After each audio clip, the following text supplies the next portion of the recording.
¿Es posible engañar a una familia entera? ¿Y si tú eres el patriarca, la figura de autoridad, a quien todos han jurado obediencia y confianza? Esa es la pregunta que atormenta al pequeño y aislado pueblo de Acatlán de Juárez, Jalisco, en 1889. La idea de un hogar seguro, de una vida de devoción y decencia, se vino abajo con el descubrimiento de un diario, un relato macabro que no pertenecía a un loco, sino a un padre. Ignacio Tejada, el patriarca ejemplar, dejó un registro meticuloso de cómo manipuló, engañó y aniquiló a su propia familia, convirtiéndolos en víctimas y, asombrosamente, en cómplices. La narrativa es tan fría y calculada que te hiela la sangre, obligándonos a cuestionar ¿cuál es el verdadero rostro de la maldad? La tragedia no fue anunciada por gritos, ni por sangre en las calles. La familia Tejada simplemente se la tragó la tierra. Se esfumaron en el silencio opresor que se cierne sobre las áridas colinas y los campos de agave. La gente se preguntaba a dónde habían ido, pero el misterio era mucho más siniestro que una simple desaparición. El diario, hallado en la casa abandonada, no era un grito de auxilio, sino una confesión detallada de una monstruosidad escalofriante. Cada página era un paso hacia el abismo, una ingeniería diabólica que convirtió a su esposa, Dolores, en la más obediente de sus víctimas, y a su hijo, Abelino, en una pieza de ajedrez en su macabro juego.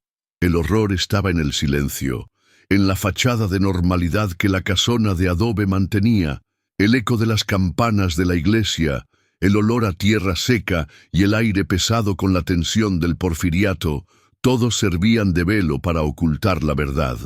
El diario de Ignacio era el único testigo de un horror impensable. No ocultó sus actos, sino que los catalogó, los registró como un científico que estudia un experimento. El diario nos reta a entender lo inexplicable, cómo la autoridad de un padre, la devoción de una esposa y la confianza de un hijo fueron usadas para construir una narrativa de horrores, donde la familia caminaba hacia su propia ruina, sin que nadie, ni siquiera ellos, supieran lo que estaba pasando. Para desentrañar un misterio tan oscuro, se necesitaba a alguien con una mente tan afilada como la de un cirujano. Aquí entra Daniel Rivera. Un hombre de pocas palabras y muchos pensamientos, Rivera no era un hombre de fe, sino de hechos.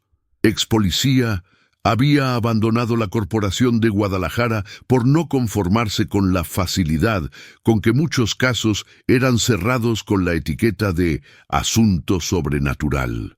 Para Daniel no había fantasmas, demonios o aparecidos, solo había pistas, motivaciones y crímenes que debían resolverse con lógica y paciencia. Sus métodos eran fríos, su enfoque pragmático. El dolor, la tristeza, el miedo eran solo variables a analizar, nunca obstáculos. Se volvió detective privado por necesidad, buscando casos que lo retaran a usar su habilidad de razonamiento deductivo.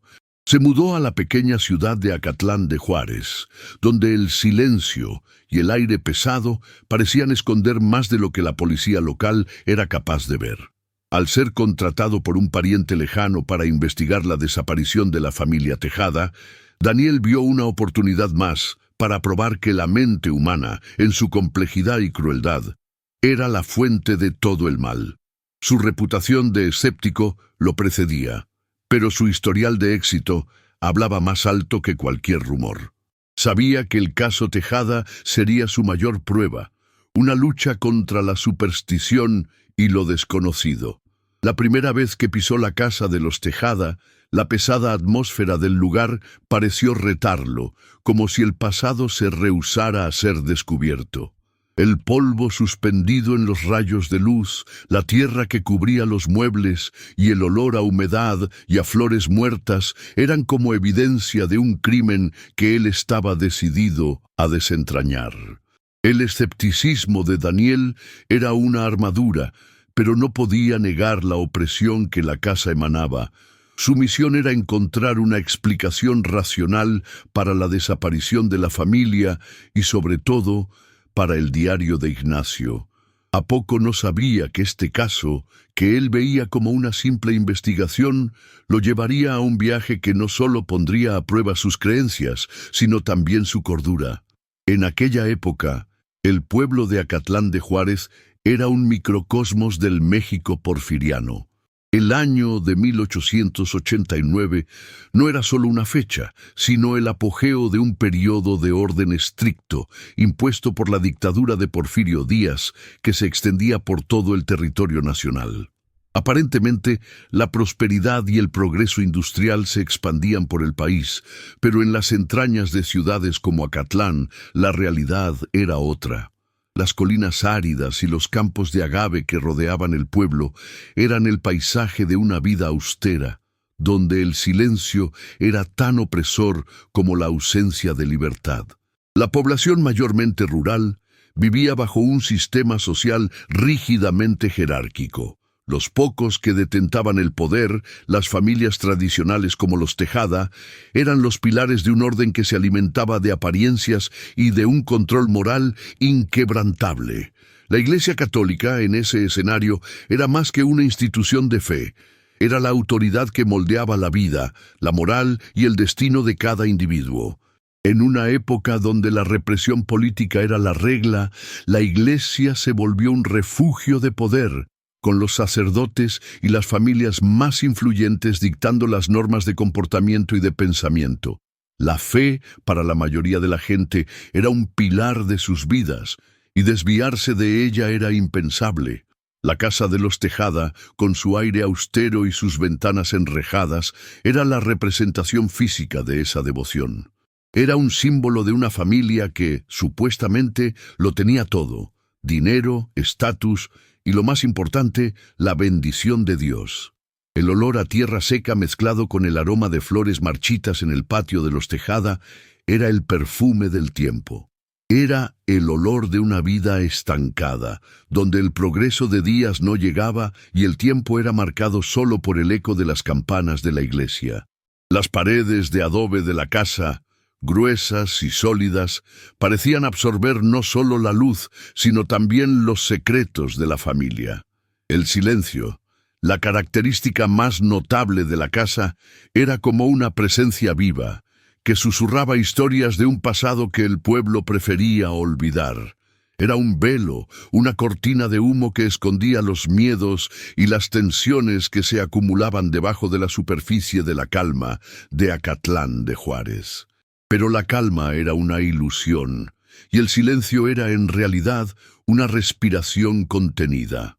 La sociedad patriarcal de Acatlán, basada en el control del hombre sobre la mujer y los hijos, era el terreno fértil para que una mente enfermiza floreciera.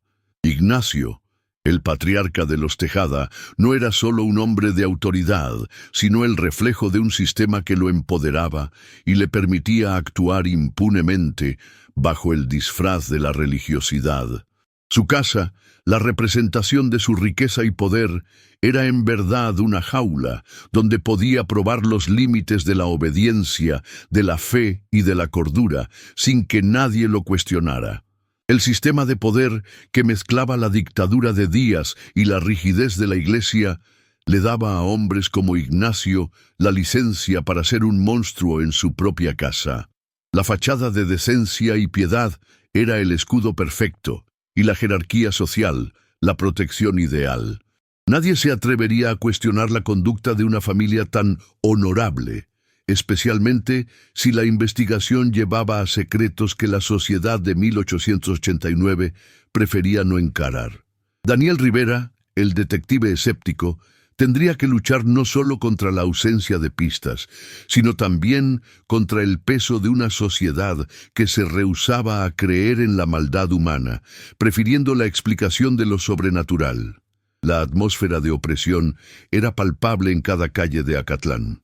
La gente caminaba con la cabeza baja, los susurros eran la única forma de comunicación, y las miradas eran rápidas y desconfiadas. El pueblo era una cápsula del tiempo, donde la modernidad no había llegado y el pasado, con sus leyendas y supersticiones, aún ejercía un fuerte control sobre el presente. Las historias de demonios y aparecidos no eran solo folclore, sino una forma de explicar lo inexplicable, de nombrar un mal que no podían entender. Las leyendas se entrelazaban con la realidad, y la casa de los Tejada se volvió, para el pueblo, el epicentro de una narrativa de terror. Los vecinos hablaban del silencio que se había instalado, de la ausencia repentina de movimiento en las ventanas. La gente, con su temor innato a lo sobrenatural, prefería creer que un ser demoníaco se había llevado a la familia, antes que aceptar la posibilidad de que el monstruo estaba dentro de la propia casa. Era más fácil atribuir la maldad a una entidad sobrenatural que aceptar que un hombre, un padre, pudiera ser la fuente de tanto horror. El aire de Acatlán de Juárez era un cóctel de misterio y desconfianza. La gente miraba la casa de los Tejada con una mezcla de miedo y fascinación. La curiosidad estaba prohibida, el chisme era peligroso y la verdad era algo que nadie quería descubrir. Para Daniel Rivera, esa atmósfera de temor y superstición era su principal obstáculo. Sabía que para desentrañar el caso tendría que entender no solo la psicología de un asesino, sino también la mentalidad de una comunidad que prefería esconderse detrás de lo sobrenatural que encarar la cruda realidad. El porfiriato, con su orden superficial, y la Iglesia Católica, con su control moral, crearon la tormenta perfecta para el horror de los Tejada. Fue en ese ambiente que Ignacio se sintió seguro para maquinar su obra macabra, un espectáculo de terror que él catalogó en un diario. La narrativa de la desaparición de la familia no era sobre una entidad mística, sino sobre la maldad humana. El crimen de los Tejada era un síntoma de un sistema social que, bajo la fachada de piedad, permitía que los hombres se volvieran dioses y demonios, controlando no solo la vida, sino la muerte de sus familias. Historias como esta nos recuerdan que la verdad puede estar más cerca de lo que imaginamos, y por eso cada descubrimiento importa. ¿Desde dónde nos están acompañando en esta búsqueda de los secretos del pasado? En la casa, la atmósfera era de un silencio que pesaba, una quietud que no era paz, sino la ausencia de vida. La investigación de Daniel Rivera comenzó en lo que parecía un callejón sin salida, una casa de adobe vacía, el polvo cubriéndolo todo como una mortaja. Pero el detective no se dejaba engañar por las apariencias. Buscó a los vecinos, a los curiosos, a los que susurraban leyendas sobre el demonio de la casa. Fue una vendedora de frutas, una señora de piel arrugada y ojos vivaces, la primera en hablar. No le tenía miedo a Daniel, pues para ella el terror estaba en la casa, no en el detective. Eran demasiado píos, dijo, una santidad que no parecía natural. Eran perfectos, y la perfección, mijo, es una máscara para algo que no se puede ver. Habló de la sombra que seguía a Ignacio, una oscuridad que ella sentía incluso en los días más soleados. El padre del pueblo fue la siguiente parada de Daniel. El hombre de sotana se mostró renuente, con miedo de romper el sigilo del confesionario. Daniel, pragmático, le recordó que la vida de una familia estaba en juego. El cura, por fin, cedió, pero en vez de confesiones, dio pistas.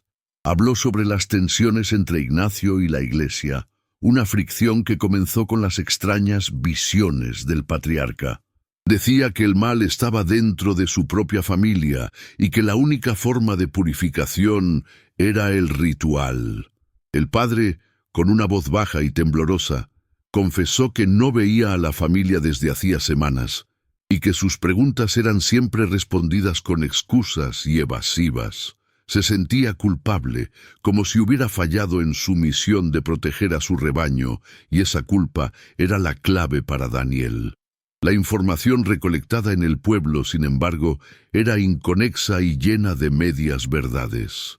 La vendedora de frutas, con su desconfianza de la piedad de la familia, hablaba de un diario que Ignacio mantenía en secreto. Ella no lo había visto, pero todo el vecindario sabía de su existencia, un libro que el patriarca protegía como si fuera su propia vida.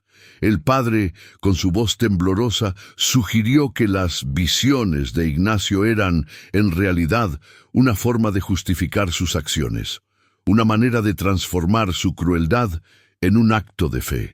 Habló de un último ritual, una purificación final que prometía liberar a la familia del pecado, y que él, en su inocencia, creyó que era solo una metáfora para una peregrinación.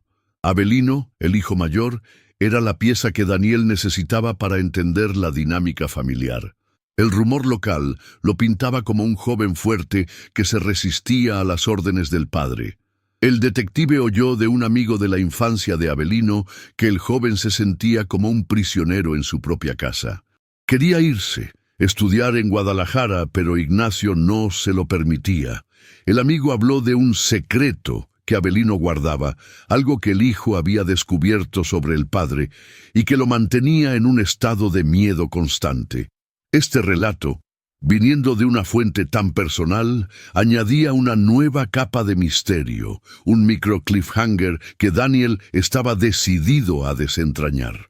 Dolores, la madre, era la pieza más intrigante del rompecabezas. El padre la describió como una mujer devota, que amaba a su marido de una forma que rayaba en la sumisión. La vendedora, por otro lado, la veía como una sombra, una mujer que parecía existir solo para servir al marido. Daniel, en su mente lógica, no podía entender cómo una mujer podía ser manipulada a tal grado. Imaginó el poder de un hombre sobre su familia, una autoridad que la sociedad patriarcal de 1889 le confería. Y ese poder, para Daniel, era la clave para descifrar la crueldad de Ignacio. El detective se dio cuenta de que la verdad no estaba en una sola historia, sino en la suma de todas ellas. Los relatos de la vendedora y del padre, a pesar de ser contradictorios, se complementaban. Pintaban un cuadro de una familia que vivía bajo un velo de decencia, mientras el horror se desarrollaba en su interior. La ausencia de una explicación sobrenatural, para Daniel, era la prueba de que el mal era puramente humano y que el demonio de la casa era solo un nombre para una crueldad que el pueblo no podía entender. Sabía que el diario de Ignacio era lo único que podría unir las piezas y revelar lo que realmente sucedió con los Tejada. El diario, la única evidencia concreta, se volvió la obsesión de Daniel. Sabía que cada palabra, cada símbolo, era una pista para la verdad. Lo hojeó. La caligrafía cuidadosa y precisa de Ignacio era casi una ofensa, un contraste con el horror que describía.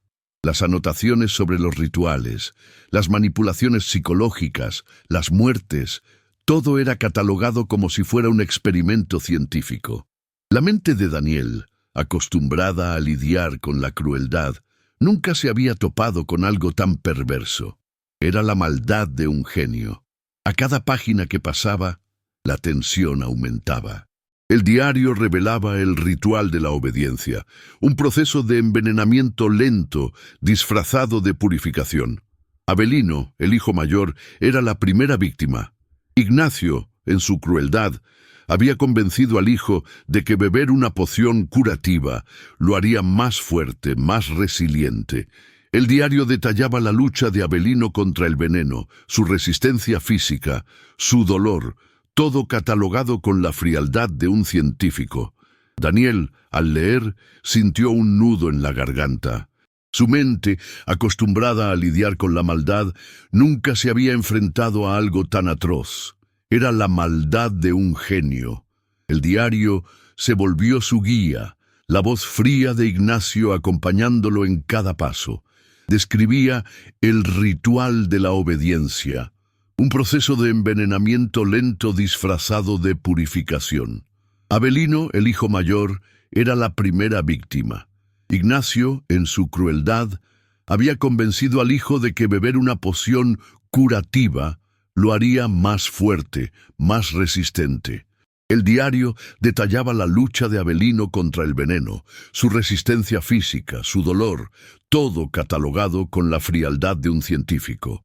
Daniel, al leer, sintió un nudo en la garganta. Su mente, acostumbrada a lidiar con la crueldad, nunca se había enfrentado a algo tan atroz. Era la maldad de un genio. A cada página que pasaba, la tensión aumentaba. El diario revelaba la manipulación de Dolores, la esposa. Ignacio la había convencido de que la poción de purificación era la única forma de salvar a la familia de una maldición ancestral. La narrativa de Ignacio sobre la obediencia ciega de Dolores era un golpe en el estómago. Usó la fe de la mujer, su devoción, para cometer el más vil de los crímenes. Daniel, en su investigación, encontró los cuencos usados por Dolores. Estaban al lado de un rosario y una pequeña imagen de la Virgen. La mezcla de lo sagrado con lo profano era repugnante. A cada descubrimiento, el detective se preguntaba si había algo de humano en Ignacio, o si era puramente un monstruo. Encontró el mapa detallado del diario. En él, Ignacio había dibujado la casa, el patio, las habitaciones y, lo más perturbador, el jardín. A cada paso que Daniel daba, sentía la presencia de Ignacio. La casa no era solo un hogar, era una tumba. El diario se volvía la confesión de un crimen, un manual de horror. Daniel se sentía como un detective de un crimen ya resuelto, pero sin los cuerpos. El misterio no era quién, sino cómo. Cómo un hombre había transformado a su familia en víctimas y cómplices. Cómo los había convencido de que la muerte era la salvación. El diario revelaba el juego mental de Ignacio. Usaba la religión, el miedo, la superstición para dominar a su familia. Los convenció de que el demonio de la casa era real, una entidad que los llevaría al infierno y que los rituales eran la única forma de combatirlo. El terror era un arma, la fe una carnada. Daniel, en su mente escéptica, intentaba desesperadamente encontrar la lógica detrás de la locura. Pero a cada página el caso se volvía más bizarro. Los símbolos arcanos dibujados en el diario, la descripción detallada de los sacrificios, la frialdad de Ignacio al registrar cada detalle. La búsqueda de más evidencias lo llevó al sótano, un lugar oscuro y húmedo. El olor a humedad y tierra mojada era abrumador. Encontró una caja de madera escondida en un rincón. Al abrirla, vio más artefactos. Un cuchillo con la punta manchada, una cuchara de plata y un pequeño libro de oraciones con las páginas rasgadas. No podía entender el propósito de cada objeto. El diario, sin embargo, tenía la respuesta. El cuchillo era para cortar lazos con el mundo, la cuchara para alimentar el alma con la luz divina, y el libro de oraciones era un diario secundario, un registro de su guerra espiritual. El diario secundario, escondido en el sótano, era la prueba de la locura de Ignacio. No solo registraba los rituales, sino también sus propias conversaciones con el demonio de la casa. Las páginas eran una mezcla de locura y religiosidad, donde Ignacio se veía como un guerrero de Dios, salvando a su familia del mal. Daniel, al leer las palabras, sintió un escalofrío en la espalda. Estaba lidiando no solo con un criminal, sino con un psicópata religioso. La lógica de Daniel se estaba desmoronando ante lo inexplicable. Estaba más cerca de un caso de posesión que de un crimen. Encontró en el diario secundario una descripción de lo que Ignacio llamó el ritual de la mirada. Había obligado a la familia a mirarse en el espejo, mientras él recitaba oraciones y palabras de poder. El objetivo era, según él, limpiar el espíritu del mal. Pero cada vez que la familia se miraba en el espejo, el miedo en sus ojos aumentaba, e Ignacio, con su crueldad, se divertía. El espejo, escribió, era la ventana al alma, y el alma de su familia estaba sucia. A cada descubrimiento, la tensión aumentaba. Daniel sintió la presión, la urgencia del caso lo consumía. Sabía que estaba cerca del final, que la verdad estaba ahí, escondida en algún lugar de la casa. Sabía que el diario era la clave, pero necesitaba más que palabras. Necesitaba cuerpos, necesitaba justicia. Estaba decidido a encontrar a la familia Tejada. El silencio de Acatlán de Juárez era un eco del pasado, y Daniel Rivera, el detective escéptico, era el único que se atrevía a escuchar. Sabía que la respuesta al misterio de los Tejada no estaba en demonios o aparecidos, sino en algo mucho más oscuro, la mente humana, en su capacidad de perversión y crueldad. Estaba listo para la batalla, para la lucha contra lo inexplicable, para la carrera contra el tiempo. Estaba listo para encontrar la verdad, por más macabra que fuera. Lo que siguió fueron días y noches de trabajo incansable, de búsqueda minuciosa de cada detalle. El olor a tierra mojada y humedad se volvió familiar. La luz del sol que entraba por las ventanas enrejadas parecía un cruel recordatorio del mundo exterior, de la normalidad que la casa de adobe había perdido. Daniel, sin embargo, no le importaba. Estaba enfocado en su objetivo: encontrar a la familia Tejada. No sabía si estaban vivos o muertos, pero tenía un diario que parecía tener todas las respuestas, y estaba decidido a encontrar la verdad, sin importar el costo. En ese momento, la racionalidad de Daniel chocó con la extrañeza del diario. La búsqueda de la verdad lo llevó al interior de la casa, donde él, armado solo con su linterna y su mente afilada, se sumergió en la oscuridad de las habitaciones. La caligrafía de Ignacio describía con precisión el plano de la casa, pero con una peculiaridad perturbadora. Un compartimento secreto que, según el diario, guardaba los secretos de la purificación. Daniel, escéptico por naturaleza, sabía que esa era la pista más importante. Tocó las paredes, se dio cuenta de que una de ellas, en la habitación de Avelino, sonaba hueca. La inspeccionó, sintiendo la textura áspera del adobe, y se dio cuenta de un pequeño tallado casi invisible en la esquina inferior. Era la puerta al abismo. La tensión aumentó cuando, con un esfuerzo sobrehumano, empujó la pared falsa. El aire que escapó de adentro era frío y denso, con olor a tierra húmeda y algo más, algo que no podía identificar. Iluminó el interior y vio lo que el diario había descrito: un pequeño cuarto, claustrofóbico, con paredes de piedra. En el centro, un altar improvisado, cubierto con un paño oscuro. Su mente intentaba desesperadamente encontrar una explicación lógica, pero la visión de los objetos sobre el altar lo obligó a encarar la realidad de lo inexplicable. Cuencos de barro con un líquido seco y oscuro, plumas de aves y una pequeña daga de obsidiana, un material comúnmente usado en rituales prehispánicos. El contraste entre la descripción clínica del diario y la realidad de los objetos era chocante.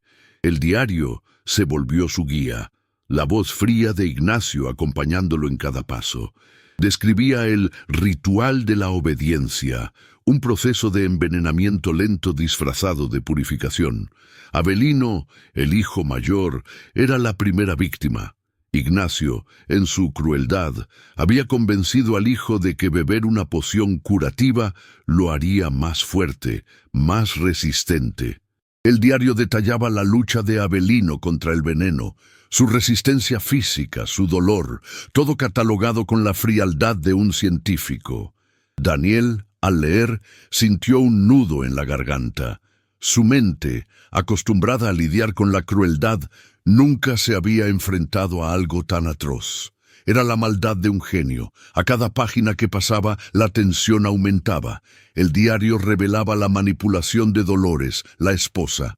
Ignacio la había convencido de que la poción de purificación era la única forma de salvar a la familia de una maldición ancestral.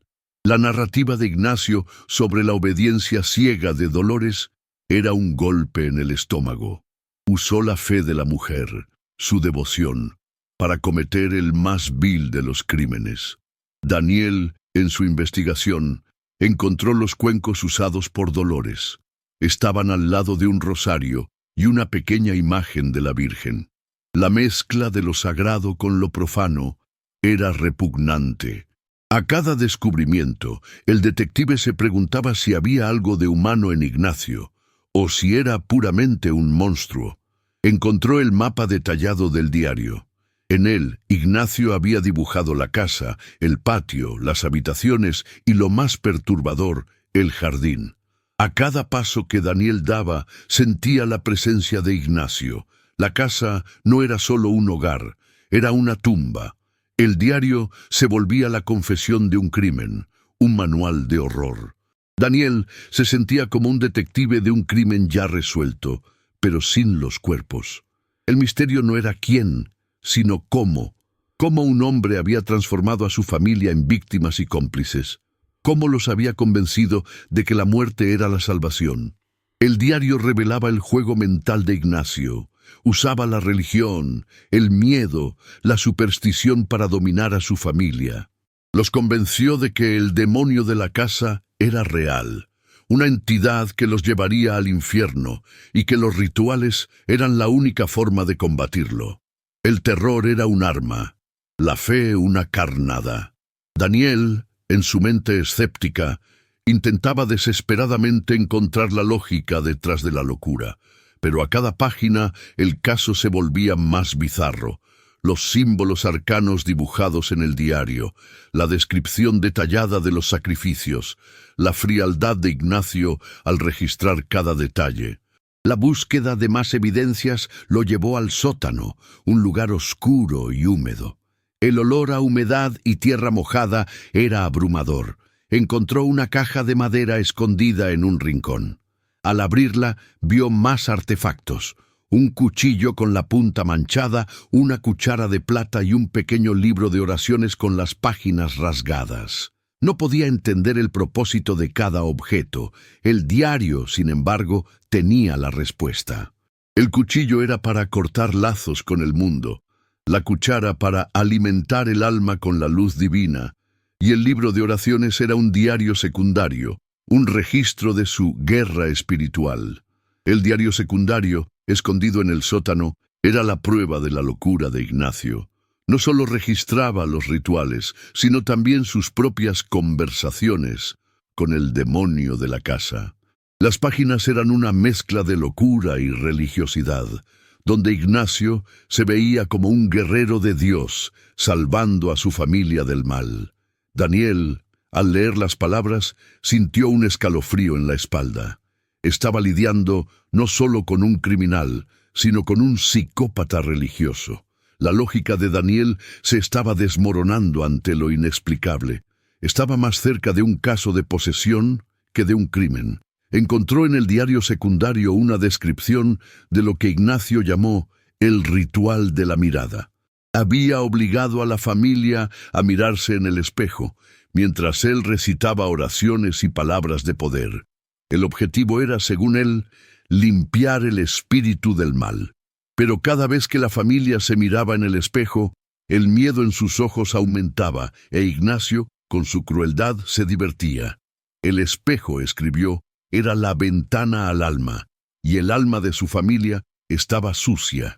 A cada descubrimiento, la tensión aumentaba. Daniel sintió la presión. La urgencia del caso lo consumía. Sabía que estaba cerca del final, que la verdad estaba ahí, escondida en algún lugar de la casa. Sabía que el diario era la clave, pero necesitaba más que palabras. Necesitaba cuerpos, necesitaba justicia. Estaba decidido a encontrar a la familia Tejada. El silencio de Acatlán de Juárez era un eco del pasado, y Daniel Rivera, el detective escéptico, era el único que se atrevía a escuchar. Sabía que la respuesta al misterio de los Tejada no estaba en demonios o aparecidos, sino en algo mucho más oscuro, la mente humana, en su capacidad de perversión y crueldad. Estaba listo para la batalla, para la lucha contra lo inexplicable, para la carrera contra el tiempo. Estaba listo para encontrar la verdad, por más macabra que fuera. Lo que siguió fueron días y noches de trabajo incansable, de búsqueda minuciosa de cada detalle. El olor a tierra mojada y humedad se volvió familiar. La luz del sol, que entraba por las ventanas enrejadas, parecía un cruel recordatorio del mundo exterior, de la normalidad que la casa de adobe había perdido. Daniel, sin embargo, no le importaba. Estaba enfocado en su objetivo: encontrar a la familia Tejada. No sabía si estaban vivos o muertos, pero tenía un diario que parecía tener todas las respuestas y estaba decidido a encontrar la verdad, sin importar el costo. En ese momento, la racionalidad de Daniel chocó con la extrañeza del diario. La búsqueda de la verdad lo llevó al interior de la casa, donde él, armado solo con su linterna y su mente afilada, se sumergió en la oscuridad de las habitaciones. La caligrafía de Ignacio describía con precisión el plano de la casa, pero con una peculiaridad perturbadora. Un compartimento secreto que, según el diario, guardaba los secretos de la purificación. Daniel, escéptico por naturaleza, sabía que esa era la pista más importante. Tocó las paredes, se dio cuenta de que una de ellas, en la habitación de Avelino, sonaba hueca. La inspeccionó, sintiendo la textura áspera del adobe, y se dio cuenta de un pequeño tallado casi invisible en la esquina inferior. Era la puerta al abismo. La tensión aumentó cuando, con un esfuerzo sobrehumano, empujó la pared falsa. El aire que escapó de adentro era frío y denso, con olor a tierra húmeda y algo más. Algo que no podía identificar. Iluminó el interior y vio lo que el diario había descrito: un pequeño cuarto claustrofóbico con paredes de piedra. En el centro, un altar improvisado cubierto con un paño oscuro. Su mente intentaba desesperadamente encontrar una explicación lógica, pero la visión de los objetos sobre el altar lo obligó a encarar la realidad de lo inexplicable. Cuencos de barro con un líquido seco y oscuro, plumas de aves y una pequeña daga de obsidiana, un material comúnmente usado en rituales prehispánicos. El contraste entre la descripción clínica del diario y la realidad de los objetos era chocante. El diario se volvió su guía, la voz fría de Ignacio acompañándolo en cada paso. Describía el ritual de la obediencia, un proceso de envenenamiento lento disfrazado de purificación.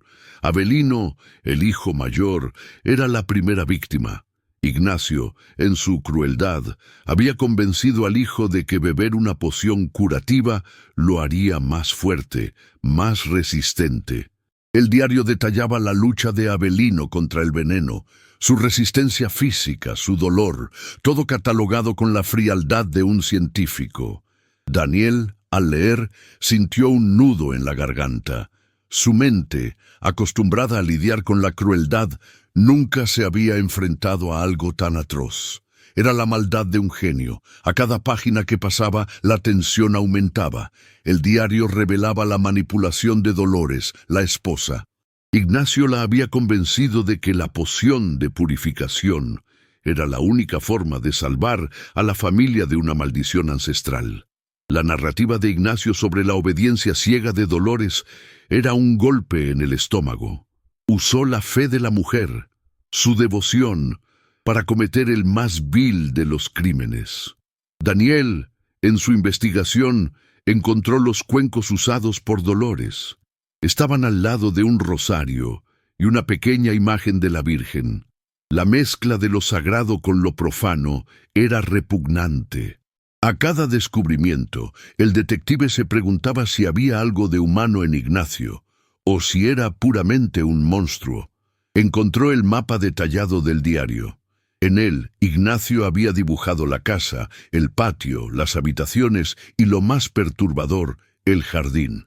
A cada paso que Daniel daba, sentía la presencia de Ignacio. La casa no era solo un hogar, era una tumba.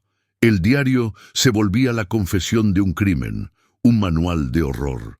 Daniel se sentía como un detective de un crimen ya resuelto, pero sin los cuerpos. El misterio no era quién, sino cómo. Cómo un hombre había transformado a su familia en víctimas y cómplices. Cómo los había convencido de que la muerte era la salvación. El diario revelaba el juego mental de Ignacio. Usaba la religión, el miedo, la superstición para dominar a su familia. Los convenció de que el demonio de la casa era real, una entidad que los llevaría al infierno y que los rituales eran la única forma de combatirlo. El terror era un arma, la fe una carnada. Daniel, en su mente escéptica, intentaba desesperadamente encontrar la lógica detrás de la locura, pero a cada página el caso se volvía más bizarro. Los símbolos arcanos dibujados en el diario, la descripción detallada de los sacrificios, la frialdad de Ignacio al registrar cada detalle. La búsqueda de más evidencias lo llevó al sótano, un lugar oscuro y húmedo. El olor a humedad y tierra mojada era abrumador. Encontró una caja de madera escondida en un rincón. Al abrirla, vio más artefactos. Un cuchillo con la punta manchada, una cuchara de plata y un pequeño libro de oraciones con las páginas rasgadas. No podía entender el propósito de cada objeto. El diario, sin embargo, tenía la respuesta. El cuchillo era para cortar lazos con el mundo, la cuchara para alimentar el alma con la luz divina, y el libro de oraciones era un diario secundario, un registro de su guerra espiritual. El diario secundario, escondido en el sótano, era la prueba de la locura de Ignacio. No solo registraba los rituales, sino también sus propias conversaciones con el demonio de la casa. Las páginas eran una mezcla de locura y religiosidad, donde Ignacio se veía como un guerrero de Dios, salvando a su familia del mal. Daniel, al leer las palabras, sintió un escalofrío en la espalda. Estaba lidiando no solo con un criminal, sino con un psicópata religioso. La lógica de Daniel se estaba desmoronando ante lo inexplicable. Estaba más cerca de un caso de posesión que de un crimen. Encontró en el diario secundario una descripción de lo que Ignacio llamó el ritual de la mirada. Había obligado a la familia a mirarse en el espejo, mientras él recitaba oraciones y palabras de poder. El objetivo era, según él, limpiar el espíritu del mal. Pero cada vez que la familia se miraba en el espejo, el miedo en sus ojos aumentaba, e Ignacio, con su crueldad, se divertía. El espejo, escribió, era la ventana al alma, y el alma de su familia estaba sucia. A cada descubrimiento, la tensión aumentaba. Daniel sintió la presión. La urgencia del caso lo consumía. Sabía que estaba cerca del final, que la verdad estaba ahí, escondida en algún lugar de la casa. Sabía que el diario era la clave, pero necesitaba más que palabras. Necesitaba cuerpos, necesitaba justicia. Estaba decidido a encontrar a la familia Tejada. El silencio de Acatlán de Juárez era un eco del pasado, y Daniel Rivera, el detective escéptico, era el único que se atrevía a escuchar. Sabía que la respuesta al misterio de los Tejada no estaba en demonios o aparecidos, sino en algo mucho más oscuro, la mente humana, en su capacidad de perversión y crueldad. Estaba listo para la batalla, para la lucha contra lo inexplicable, para la carrera contra el tiempo. Estaba listo para encontrar la verdad, por más macabra que fuera.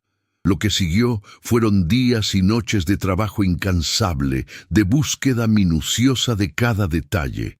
El olor a tierra mojada y humedad se volvió familiar.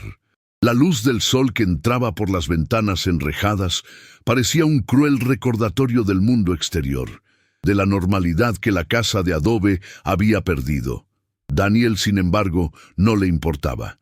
Estaba enfocado en su objetivo: encontrar a la familia Tejada. No sabía si estaban vivos o muertos, pero tenía un diario que parecía tener todas las respuestas, y estaba decidido a encontrar la verdad, sin importar el costo. En ese momento, la racionalidad de Daniel chocó con la extrañeza del diario. La búsqueda de la verdad lo llevó al interior de la casa, donde él, armado solo con su linterna y su mente afilada, se sumergió en la oscuridad de las habitaciones. La caligrafía de Ignacio describía con precisión el plano de la casa, pero con una peculiaridad perturbadora. Un compartimento secreto que, según el diario, guardaba los secretos de la purificación. Daniel, escéptico por naturaleza, sabía que esa era la pista más importante. Tocó las paredes, se dio cuenta de que una de ellas, en la habitación de Avelino, sonaba hueca. La inspeccionó, sintiendo la textura áspera del adobe, y se dio cuenta de un pequeño tallado casi invisible en la esquina inferior. Era la puerta al abismo. La tensión aumentó cuando, con un esfuerzo sobrehumano, empujó la pared falsa. El aire que escapó de adentro era frío y denso, con olor a tierra húmeda y algo más, algo que no podía identificar. Iluminó el interior y vio lo que el diario había descrito: un pequeño cuarto, claustrofóbico, con paredes de piedra. En el centro, un altar improvisado, cubierto con un paño oscuro.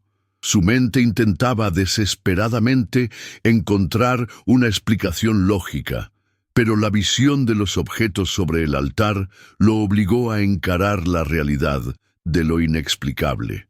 Cuencos de barro con un líquido seco y oscuro, plumas de aves y una pequeña daga de obsidiana, un material comúnmente usado en rituales prehispánicos. El contraste entre la descripción clínica del diario y la realidad de los objetos era chocante.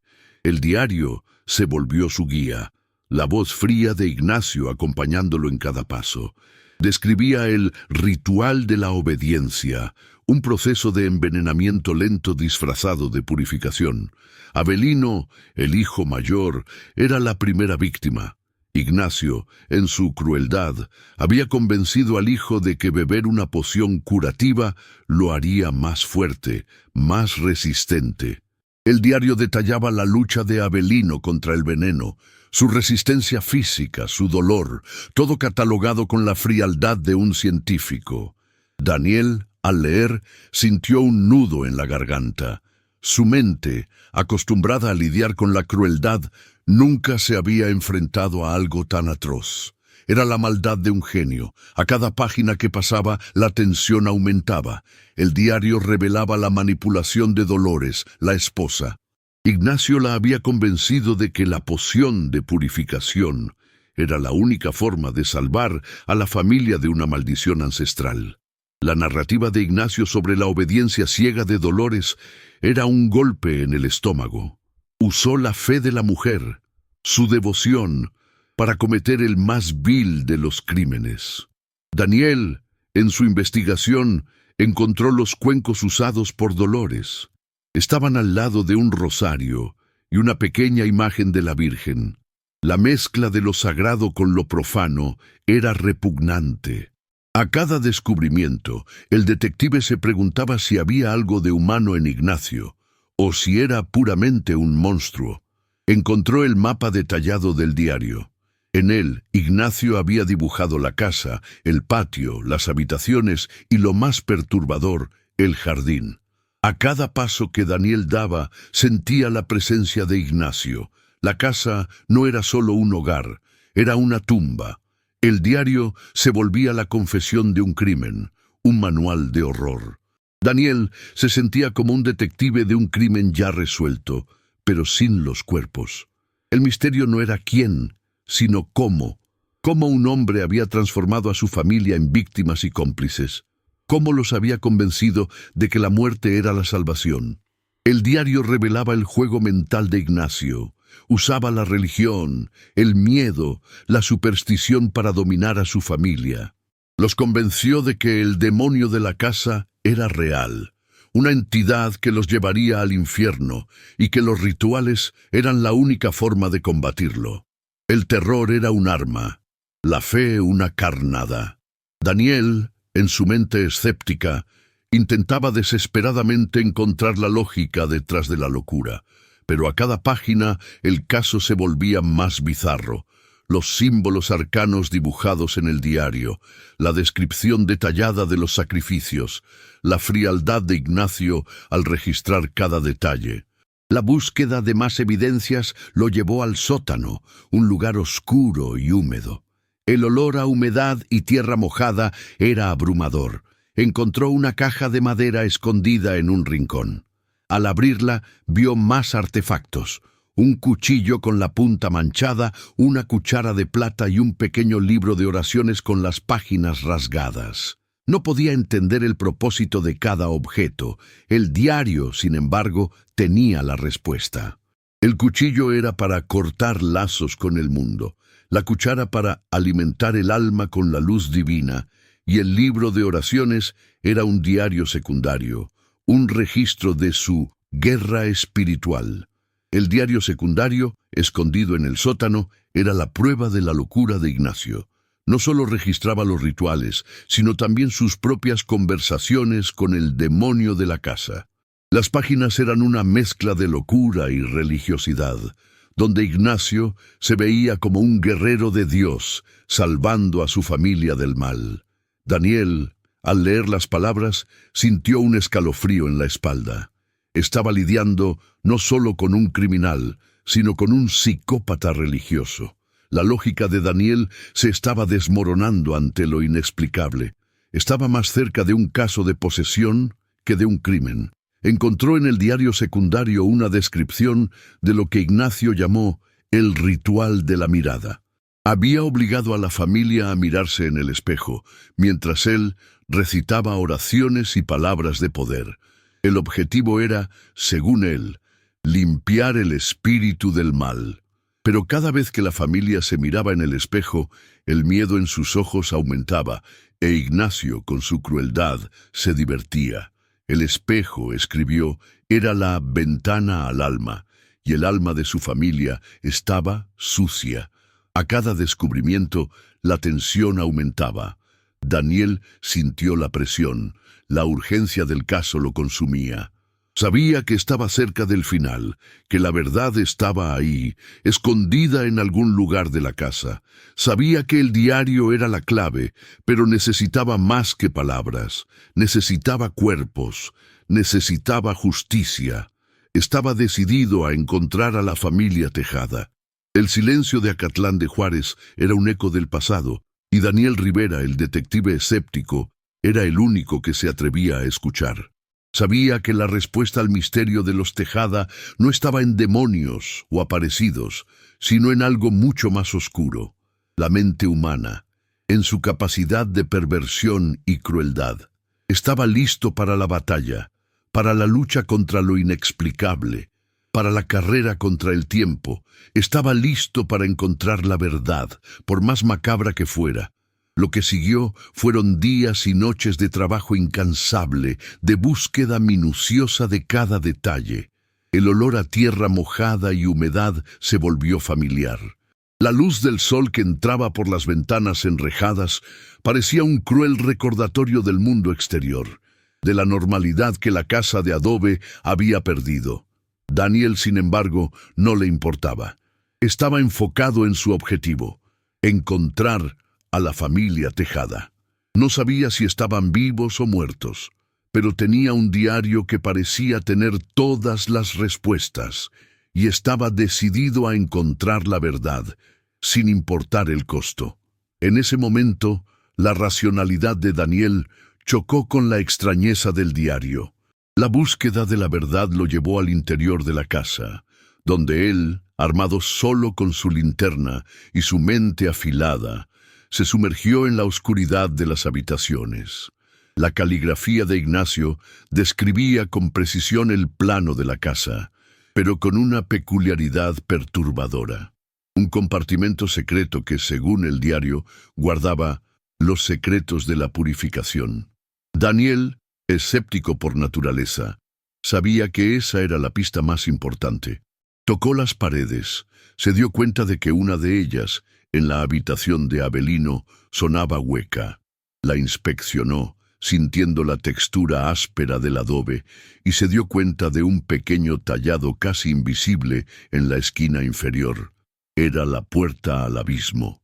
La tensión aumentó cuando, con un esfuerzo sobrehumano, empujó la pared falsa. El aire que escapó de adentro era frío y denso, con olor a tierra húmeda y algo más, algo que no podía identificar. Iluminó el interior y vio lo que el diario había descrito: un pequeño cuarto, claustrofóbico, con paredes de piedra. En el centro, un altar improvisado, cubierto con un paño oscuro. Su mente intentaba desesperadamente encontrar una explicación lógica, pero la visión de los objetos sobre el altar lo obligó a encarar la realidad de lo inexplicable. Cuencos de barro con un líquido seco y oscuro, plumas de aves y una pequeña daga de obsidiana, un material comúnmente usado en rituales prehispánicos. El contraste entre la descripción clínica del diario y la realidad de los objetos era chocante. El diario se volvió su guía, la voz fría de Ignacio acompañándolo en cada paso. Describía el ritual de la obediencia, un proceso de envenenamiento lento disfrazado de purificación. Avelino, el hijo mayor, era la primera víctima. Ignacio, en su crueldad, había convencido al hijo de que beber una poción curativa lo haría más fuerte, más resistente. El diario detallaba la lucha de Avelino contra el veneno, su resistencia física, su dolor, todo catalogado con la frialdad de un científico. Daniel, al leer, sintió un nudo en la garganta. Su mente, acostumbrada a lidiar con la crueldad, nunca se había enfrentado a algo tan atroz. Era la maldad de un genio. A cada página que pasaba, la tensión aumentaba. El diario revelaba la manipulación de Dolores, la esposa. Ignacio la había convencido de que la poción de purificación era la única forma de salvar a la familia de una maldición ancestral. La narrativa de Ignacio sobre la obediencia ciega de Dolores era un golpe en el estómago. Usó la fe de la mujer, su devoción, para cometer el más vil de los crímenes. Daniel, en su investigación, encontró los cuencos usados por Dolores. Estaban al lado de un rosario y una pequeña imagen de la Virgen. La mezcla de lo sagrado con lo profano era repugnante.